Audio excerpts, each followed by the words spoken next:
정부가 부동산 투기에 대한 중간 수사 결과를 발표했습니다. 석 달여 동안 646건을 수사해 20명을 구속하고 529명을 검찰에 송치했습니다. 김부겸 국무총리는 여러 공직자들의 불법 행위와 관련해 국민 앞에 사죄해야 한다고 말했습니다. 취재기자 연결합니다. 이재훈 기자. 네, 정치부입니다. 네, 지난 3월 LH 사태 이후 오늘 중간 결과가 공개된 거죠? 네, 그렇습니다. 김부겸 국무총리가 직접 지난 석 달간의 수사 추진 상황과 추진 결과를 발표했습니다.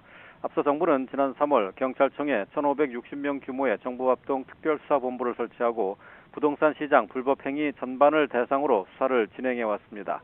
이와 별도로 검찰은 641명 규모의 전담 수사팀을 설치해 경찰 수사 협력과 함께 직접 수사에 착수했고요.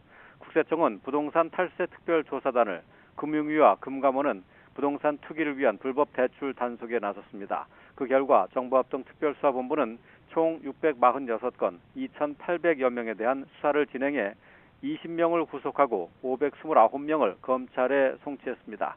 검찰 별도 직접 수사에서는 기획부동산 등의 혐의로 14명이 구속됐고 검찰과 경찰이 몰수, 추징, 보전 조치한 부동산 투기 수익은 지금까지 모두 908억 원입니다. 국세청은 지금까지 454명에 대한 세무조사를 벌이고 있고요. 현재까지 세금 탈루 의혹이 밝혀진 94건, 534억 원을 추징할 예정입니다.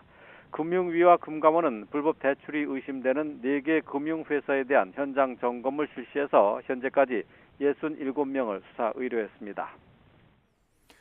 네, 이번에 드러난 불법 행위자 가운데 실제 공직자들도 다수 포함되어 있는 겁니까? 예, 그렇습니다. 김 총리는 전직 차관급 기관장과 기초자치단체장, 시군 의원, 실무 담당 직원까지 여러 공직자들이 내부 정보를 활용해 토지를 매입한 혐의를 확인했다고 밝혔습니다.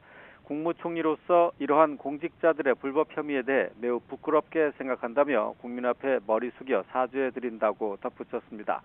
민간 부문의 경우 기획부동산 등이 청약통장 관련 불법 행위를 알선하거나 지역주택조합장이 불법적 투기를 공모한 사례가 적발되었습니다.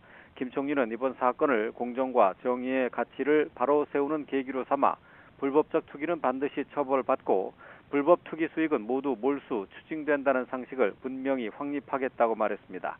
또 오늘 발표는 중간 진행 상황인데요. 고위 공직자들에 대한 조사와 수사는 현재 진행형이라며 기한을 두지 않고 성역 없이 수사하고 조사하겠다고 약속했습니다. 특히 공직자들에게는 이번 사건을 반면 교사 삼아 국민 앞에 청렴하고 부끄럽지 않은 공복이 될 수 있도록 각별히 유념해달라고 당부했습니다. 지금까지 YTN 이재현입니다.